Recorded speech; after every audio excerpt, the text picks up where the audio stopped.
At the moment I stepped into the opulent, glass-walled skyscraper gallery, the sharp, smug peal of laughter cut through the ambient electro-jazz like a surgeon's scalpel.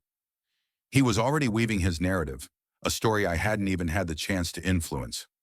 "There he is," a voice boomed, and heads swiveled in my direction, just as Declan Davies delivered his punchline. I hadn't caught the full story, but I didn't need to.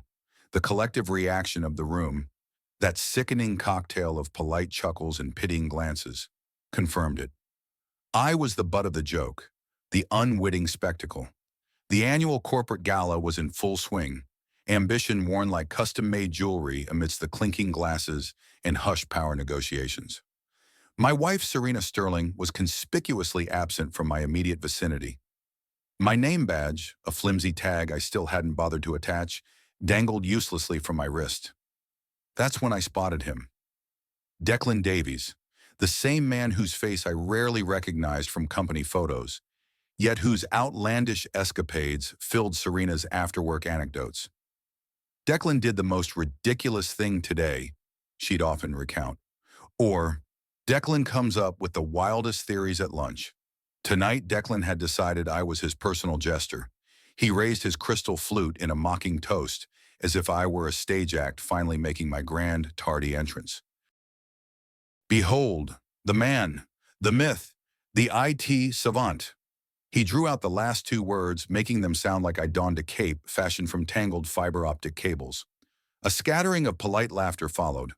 I remained frozen, my grip tight on the artisanal gift bag I'd brought, filled with exotic teas no one would drink and a bottle of a niche Sauvignon Blanc no one had asked for.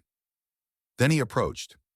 Declan, roughly 2 years my senior at 37, stood tall and immaculately groomed in a tailored obsidian suit, his silver-flecked dark hair swept back flawlessly.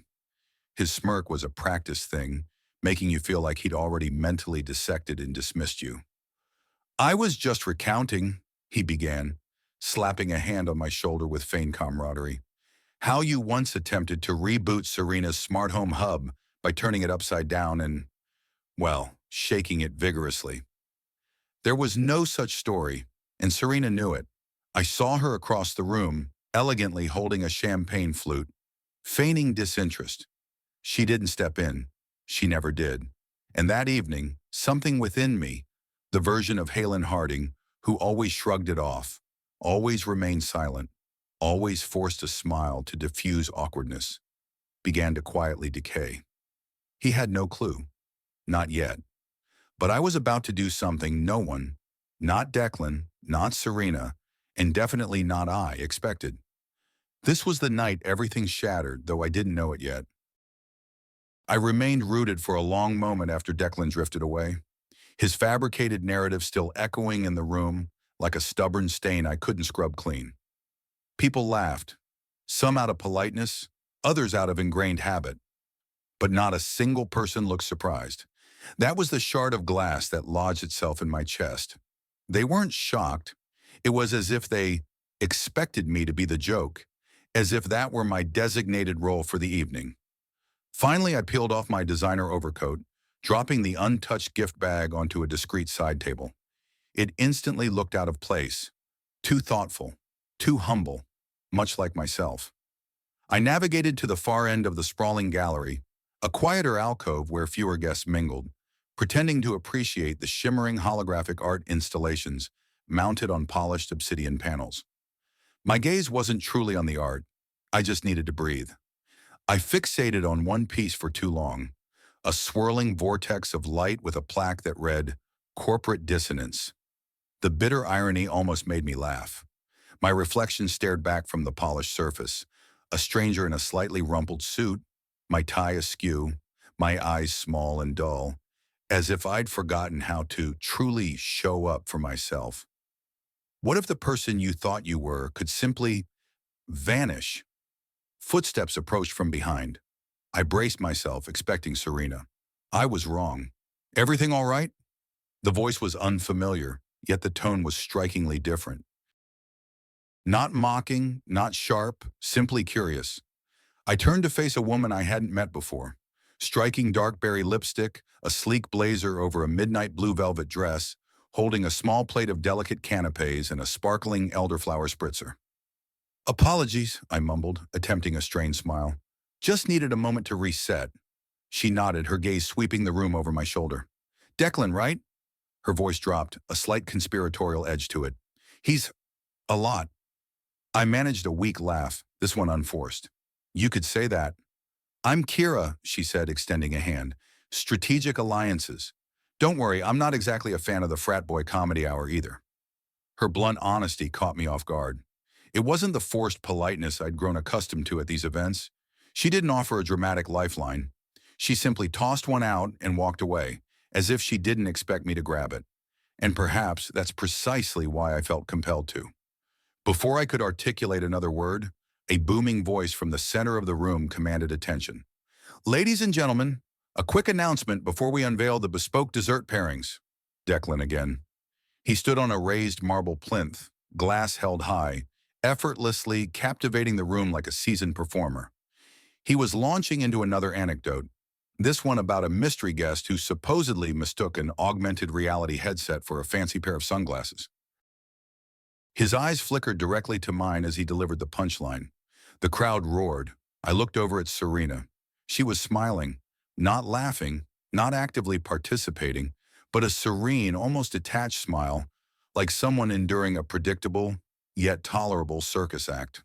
And right then, something inside me, that brittle shell of patience I'd painstakingly constructed over the years, didn't just crack, it pulverized. I didn't storm out. I didn't yell. But I did start walking, not towards the exit, but straight towards Declan Davies. Because if he desired the spotlight tonight, he was about to get it. Just not in the way he'd planned. "Stop." This is the moment I finally chose myself. I barely registered the polished marble under my shoes as I walked. Every sound around me became muffled, as if the entire gallery had been submerged underwater. The music faded, the clinking of glasses a distant rattle, and all I could hear was Declan's voice. Theatrical, overly confident, consuming the air like he owned it. For a man who claimed to despise attention, he certainly enjoyed climbing onto elevated surfaces to make announcements. As I approached, a few people turned, expecting perhaps another jest, another awkward moment. They probably anticipated I would just laugh it off, play my usual role as the quiet guy, acting as if nothing bothered me, smiling with hunched shoulders and a barely audible voice. But not this time. I stopped a few feet in front of him, waiting until his self-satisfied gaze finally registered my presence. He paused mid-sentence, blinking as if I'd short-circuited his well-rehearsed script. His smirk flickered, faltering for half a breath. That was all I needed. "You possess an extraordinary memory, Declan," I said, just loud enough for the immediate circle to hear. "It's truly remarkable how vividly you recall events that never, in fact, occurred." That alone drew a few more heads. He chuckled, attempting to reclaim control of the moment. "Oh, come on, Halden, it's all in good fun." "It's Halen," I corrected him calmly, my voice steady. "And you've been mispronouncing it all night, so either your hearing is impaired, or you're simply I cut myself off. This wasn't about petty insults. I wouldn't descend to his level. Not here. Not now. The circle around us began to expand, the room's attention shifting like an incoming tide. Serena appeared near the back, her gaze fixed on us, her smile gone. "I simply wanted to express," I continued, turning slightly to encompass the growing crowd, "that it truly requires a special kind of individual to humiliate someone they've only just met. You are, quite clearly, exceptionally special." A few nervous titters rippled through the onlookers. Declan remained on his plinth, but he looked smaller now, like someone who had suddenly realized the spotlight wasn't warm, it was scorching. Why silence can be louder than any shout. "I work in nonprofit IT, I announced, turning to the collective. "It's not glamorous. I don't wear bespoke $3,000 blazers, but I help people, mostly children, access fundamental educational tools. Last week, I revitalized an entire computer lab for a rural school with just $50, some industrial-grade adhesive, and a couple of online tutorials. I don't share this to boast. I share it because I am content with who I am. Even if this gentleman," I nodded pointedly towards Declan, "finds that amusing." A moment of stunned silence descended. Then Kira, the woman I'd met earlier, clapped once. Slowly, purposefully. Others followed. Not everyone. Not loudly, but enough. Enough to compel Declan to step down from the plinth without uttering another word. I didn't feel victorious. I didn't even feel brave. What I felt was clarity. For the first time in years, I saw myself not through the distorting lens of others' condescension, but through the quiet strength of my own resilience. But the real twist wasn't in Declan's defeat. It was in Serena's eyes. As I turned to walk away, I caught her expression. She wasn't proud. She looked irritated, as if I'd irrevocably spoiled something. That was the precise moment I knew this wasn't merely about Declan. This was about something much larger, something that had been subtly accumulating for years, unseen, like a fissure beneath pristine wallpaper. And it was about to split everything wide open. The clapping ceased, the room exhaled, and somewhere, someone turned the music back up, as if attempting to seal the moment away. Guests resumed their conversations. Glasses clinked anew, and the gallery lights seemed suddenly too stark, too revealing. But for me, the atmosphere didn't revert to normal, because normal was irrevocably gone. I gravitated towards the hallway near the discreet restrooms, not for solitude, but for a temporary reprieve from scrutiny. My palms were still damp. My heartbeat was erratic, the kind of rhythm that makes you feel like you're traversing a tightrope rather than solid ground. I'd never performed such an act in my life, and though I hadn't shouted, hadn't created a chaotic scene, I felt utterly exposed, as if I'd just paraded across a stage in a dressing gown. I expected her to follow. I expected Serena to offer some explanation, perhaps. "Are you all right?" Or, "That was a little dramatic." Or even, "Thank you for finally standing up for yourself." Anything. But she didn't. I stood alone in the hallway, surrounded by framed abstract lithographs and a coat rack leaning precariously in the corner. Several minutes elapsed before I cautiously peered back into the main gallery.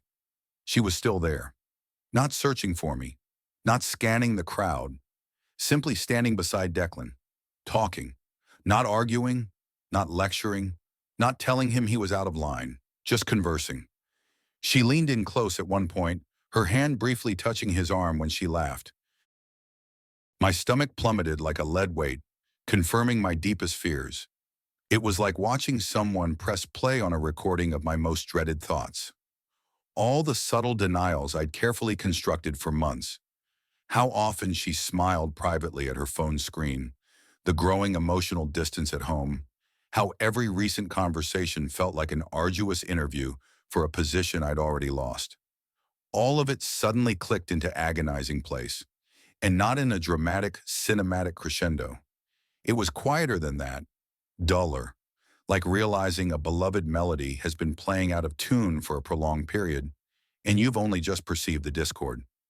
I didn't want to jump to conclusions, but something inside me was whispering truths I desperately tried to suppress. Here's what no one tells you about quiet betrayals. They leave the loudest scars. I stepped back into the gallery like a phantom, uncertain of my destination. That's when Kira spotted me again. She offered a strange look. Not pity, not surprise, but something closer to profound recognition. "Are you really okay, Halen?" she asked gently. She must have witnessed the direction of my gaze. I nodded too quickly. "Yes, just fatigued. That's all." She paused. "You know, Serena and Declan have a bit of a history at work." That froze me. "History?" She tilted her head slightly. "I probably shouldn't elaborate. Office gossip isn't my usual purview, but it's not difficult to discern patterns when people cease attempting to conceal them." I didn't ask her to explain. I didn't have to. My worst suspicion had already begun to bloom in full, horrifying color, and Kira's vague honesty only added crystalline clarity to it. "What would you do if your reality warped before your very eyes?" I turned back to observe my wife, catching her mid-smile, mid-touch on Declan's wrist. She laughed at something he murmured, leaning in just a fraction too close. That's when she saw me. Not from across the room, not like a scene in a film. She saw me because I walked directly to her. Not with anger, not with confrontation, but with a chilling, calm certainty. I reached into my inner jacket pocket, extracting the carefully wrapped package I'd intended to give her at home. Her anniversary gift, a personalized leather-bound journal, and 2 tickets to a secluded art workshop in the Berkshires. Something quiet for us to rediscover each other. I handed it to her. She accepted it with hesitation, as if it might be something entirely different. And I said, "You won't be needing these anymore." Her smile faltered. Declan blinked, and I turned and walked out. Through the same grand entrance I'd arrived through, feeling like a stranger. Only now I didn't feel invisible. I felt done. The crisp night air outside didn't sting the way I'd anticipated. It felt sharp, yes, but oddly soothing, as if I were finally inhaling something real after hours of pretending everything was perfectly acceptable inside that gilded cage. I stood just beyond the towering glass doors, watching reflections of city lights dance across the windows. Music still pulsed from within. Laughter escaped in faint bursts whenever someone entered or exited, and I waited. I kept waiting for her, but she never came. No hurried footsteps behind me, no voice calling out my name, no text message asking, "Where are you?" Just silence. And then more silence, until eventually the worst kind of sound broke through. Hers, Serena's laugh, not muffled, not distant, right behind the glass. I turned. Through the panoramic window panes I saw her, still standing beside Declan, still smiling, as if I hadn't just handed her a loaded truth and walked away. She wasn't crying. She wasn't chasing. She was pouring him another drink. In less than 30 minutes, my entire understanding of loyalty would unravel. That was the first time I felt my legs begin to tremble. Not from rage, not even from profound sadness, but from the sheer, bewildering absurdity of it all. I considered returning, confronting them, demanding answers. But what would be the point? I already possessed all the answers I needed. Her silence was louder than anything she could have possibly said. I walked to the curb and opened my rideshare application, but my hand was shaking too violently to tap request. I sank onto a concrete bench, staring blankly at the streetlights until Kira Quincy emerged a few minutes later, her heels clicking crisply against the pavement, her coat draped loosely over her shoulders. She didn't see me initially. She was engrossed in her phone, texting someone with a furrowed brow and a half scowl. Then she noticed me. What happens when the person closest to you becomes a stranger? "Still okay?" she asked again, the same question as before, but this time her voice was lower, tired, imbued with a greater certainty of the answer. I nodded. It was a lie. She sat down beside me anyway. I didn't intend to stir anything earlier. Sometimes I speak too plainly. "No," I said. "You didn't articulate anything I hadn't already felt. You simply gave it voice." She glanced towards the gallery. "He's been like that for years. Declan believes his manufactured charm provides him a perpetual hall pass. People laugh. They always laugh. But not everyone forgets what they witnessed." "Do you believe something happened between them?" I asked quietly. Kira didn't meet my gaze. She simply stated, "I don't think you'd be asking if you didn't already know." That broke me in a new, profound way, because I realized something I hadn't dared admit to myself until that moment. I had known. Perhaps not the full, unvarnished truth. Perhaps not the specific details. But I'd known something was subtly unraveling. That distant look in her eyes recently wasn't stress. It wasn't burnout. It was detachment, disinterest, something far colder than mere distance. The coldest form of betrayal isn't rage. It's confirmation. I sat in that heavy silence for what felt like an eternity until Kira stood up, smoothing her dress and said, "If you ever require someone to talk to who won't sugarcoat realities, I exist." She handed me a business card, her personal one, not the mass-produced event variety. It bore her private email address, handwritten on the reverse. Then she left. No grand gesture, no lingering glances, just one human being recognizing another who had been slowly, painstakingly torn open. I finally hailed a car and departed without bidding anyone farewell. When I arrived at our shared penthouse apartment, I didn't weep. I didn't shatter anything. I sat at the sleek kitchen island and stared at the minimalist holiday centerpiece Serena had arranged last week. Crimson candles, silver ribbon, everything perfectly symmetrical, as if order could somehow camouflage emptiness. And right then, I heard the subtle click of the front door unlocking. She was home. The door closed gently behind her. No slam, no dramatic flourish, just the soft click of someone returning from a perfectly ordinary evening. She deposited her keys in the ceramic dish near the entryway. She removed her coat, seemingly oblivious to the thick silence hanging in the air like smoke. I didn't utter a word. I didn't move. I remained seated at the kitchen island, elbows resting on the cool granite, hands loosely clasped, as if awaiting my turn to speak in a hushed classroom. Sometimes the loudest arguments are fought in absolute silence. Finally, she looked up and saw me. For the briefest fraction of a second, something flickered in her eyes. Recognition, perhaps, or a fleeting shadow of regret. But just as swiftly, it vanished. "You didn't wait for me," she said lightly, walking into the kitchen and opening the stainless steel fridge. "No. Hey, are you all right? Not even a thanks for coming." Just that one sentence delivered with casual disappointment. "You didn't follow me," I replied. That made her pause. She kept her hand on the refrigerator door for a few seconds longer than necessary. Then she extracted a bottle of sparkling water and closed the door again, her back still facing me. "I assumed you needed space." "No, you assumed I wouldn't create a scene." She turned, leaning against the counter, the sealed bottle still in her hand. Her face was unreadable, cool, practiced, but her fingers ceaselessly turned the bottle cap back and forth, as if they desperately needed a task. "You embarrassed me," she said suddenly, her voice low. I blinked. "I embarrassed you." "I merely called someone out in the middle of your company's most significant event. Do you comprehend how that makes me appear?"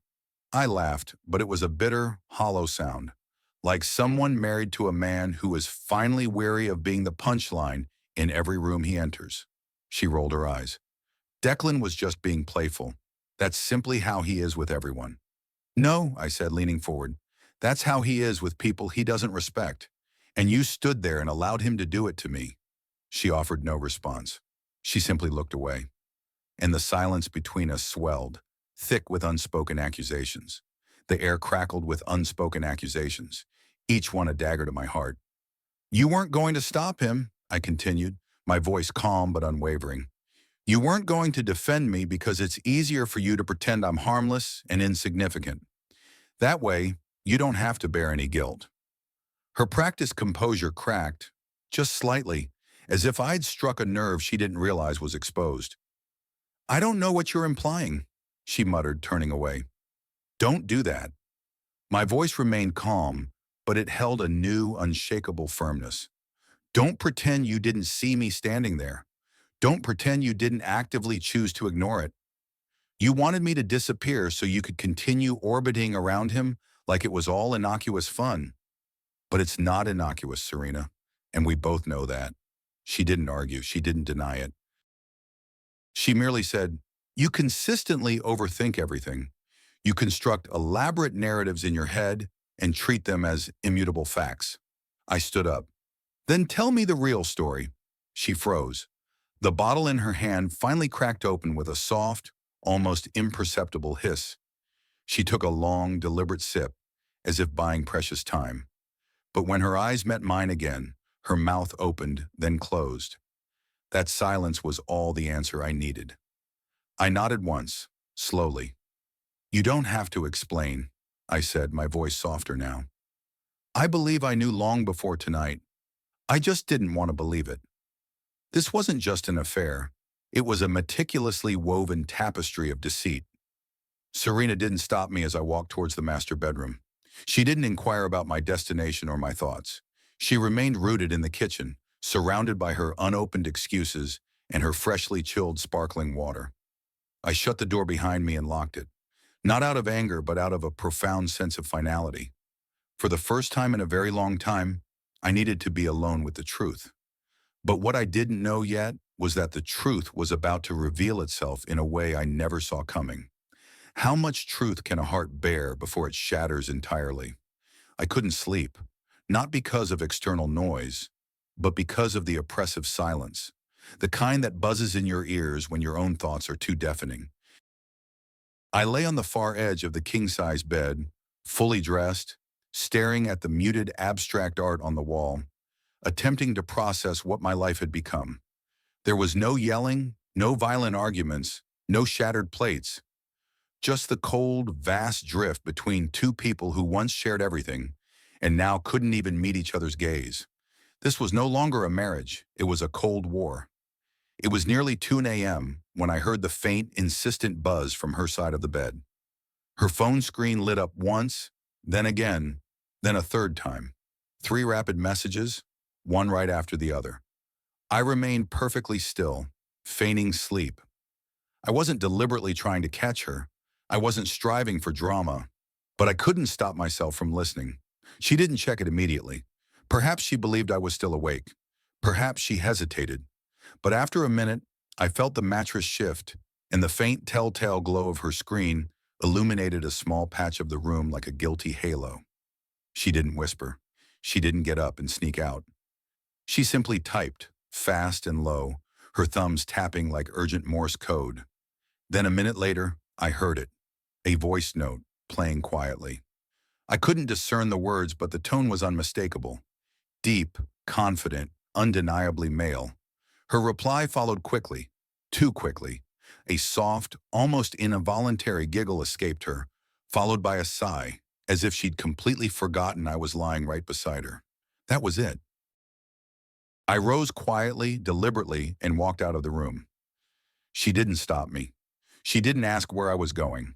I wasn't attempting to create a scene. I simply needed to exit that house before I started tearing at my own skin.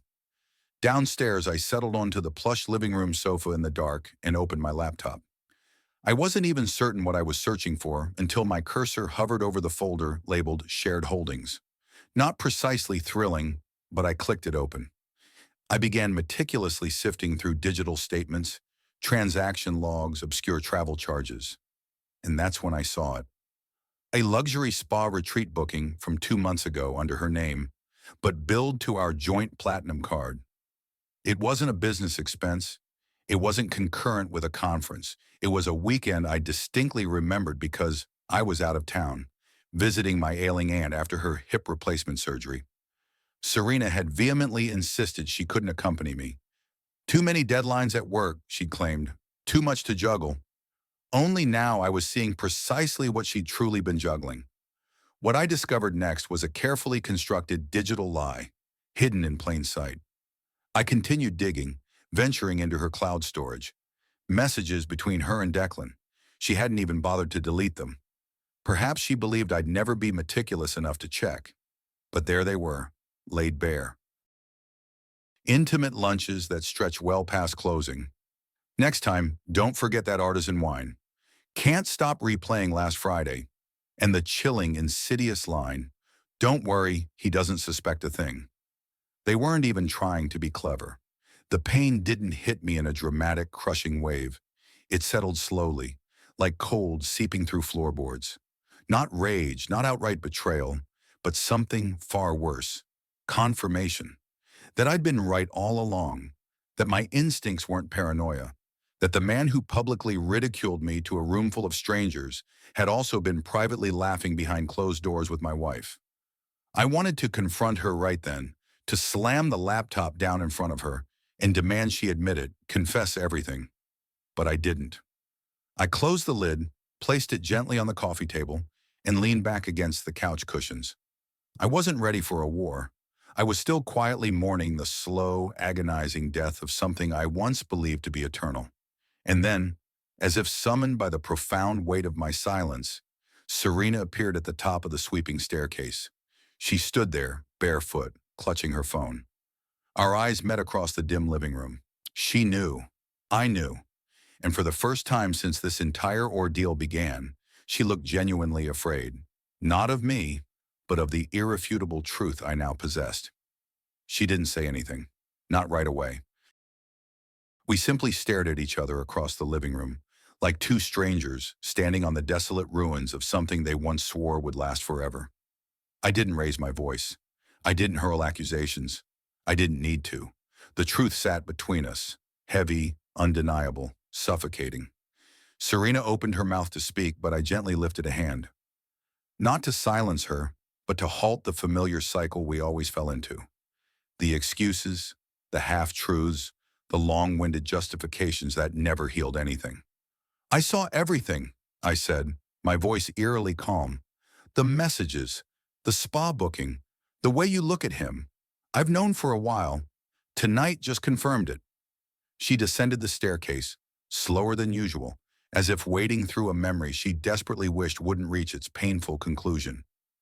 It wasn't supposed to mean anything, she whispered, her voice barely audible. I let out a soft laugh, not cruel, just profoundly weary. It always means something, Serena, always. She sat on the edge of the sofa, a careful distance between us. What do you want to do?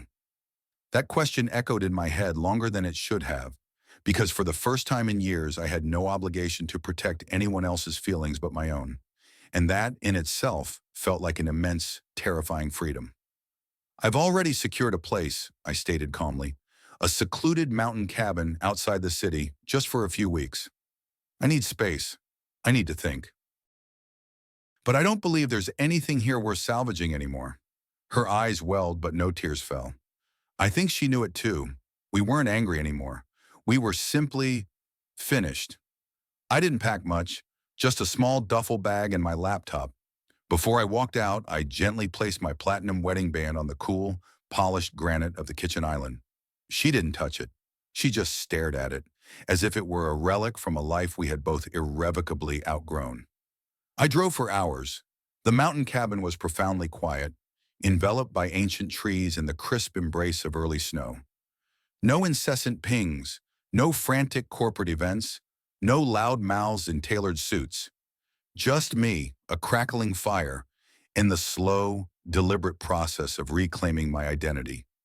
And strangely, I didn't feel broken. I felt light. Sometimes healing isn't about revenge or dramatic closure. Sometimes it's just about knowing when to stop fighting for someone who stopped choosing you a very long time ago.